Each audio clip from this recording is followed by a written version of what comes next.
Hi, I'm Jolie Braun. I'm the Curator of Modern Literature and Manuscripts at The Ohio State University's Rare Books and Manuscripts Library, which collects, preserves, and provides access to literary and historical materials from medieval manuscripts to contemporary novels and zines. Because the English department's January book club selection is Ernest Hemingway's A Farewell to Arms, I'd like to share some relevant items from our holdings. A Farewell to Arms was published by Charles Scribner's Sons in September 1929. It was Hemingway's third novel and first mainstream success. Before appearing in book form, A Farewell to Arms was serialized in the publishing house's periodical from May to October of that year. The first item I want to highlight is a copy of the 1929 issue of Scribner's magazine, which featured the second installment of Hemingway's work. Hemingway was paid an unusually large amount for this serialization, $16,000, or about $240,000 in 2021. It was because of this that he agreed to allow Scribner's to edit some of the novel's language that it considered unsuitable for a family magazine. Hemingway asked for a dash to be used to indicate these omissions.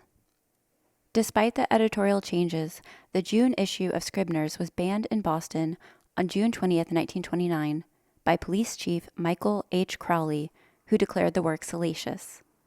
A New York Times article on the controversy included Scribner's response to the ban. Hemingway's publisher stood behind his writing and argued that, quote, "The ban on the sale of the magazine in Boston is an evidence of the improper use of censorship, which bases its objections upon certain passages without taking into account the effect and purpose of the story as a whole. A Farewell to Arms is in its effect distinctly moral." The statement concluded by noting that the magazine would continue to run installments of the novel. The ruling barred Boston booksellers from selling the magazine during the remaining run of the serial, but this had little impact on sales, and the notoriety likely increased interest in Hemingway's work.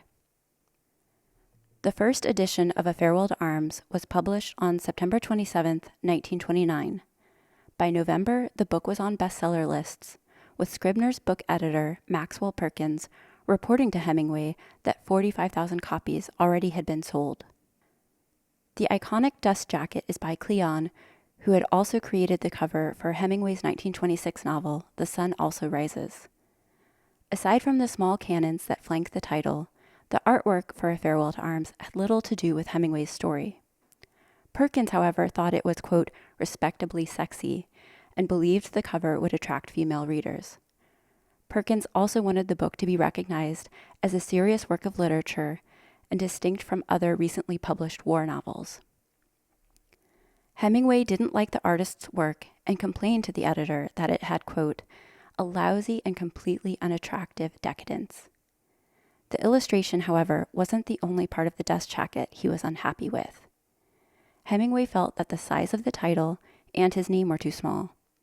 He also was upset to see spelling errors in the description of the novel on the front flap, including Catherine Barclay's first name misspelled with a K. The next item I'd like to show you is actually another first edition of Farewell to Arms.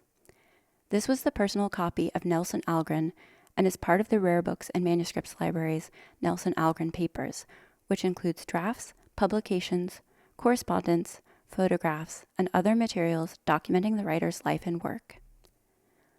While Algren's copy is missing the dust jacket and shows some wear, it includes an inscription from Hemingway written in 1951. Quote, "Dear Mr. Nelson, thank you for the crack about the golden typewriter and for the book. I cable my Italian publisher to get the rights on Never Come Morning. Best wishes, Ernest." As the note suggests, the two writers admired one another's work. Algren wrote on Hemingway in his 1965 Notes from a Sea Diary, Hemingway All the Way. Hemingway supplied a blurb for Algren's 1949 novel, The Man with the Golden Arm, although the publisher, Doubleday, did not use it to promote the book. The last item I'd like to share is a letter Hemingway wrote to Algren that includes this blurb and is part of the Algren Papers.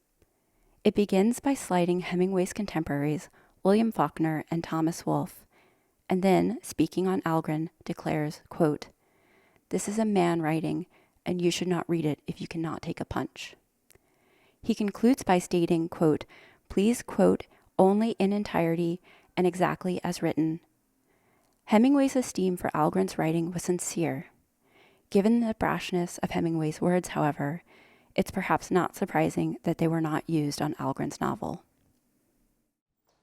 Thank you for watching. To learn more about the Rare Books and Manuscripts Library, please visit the Ohio State University Library's website.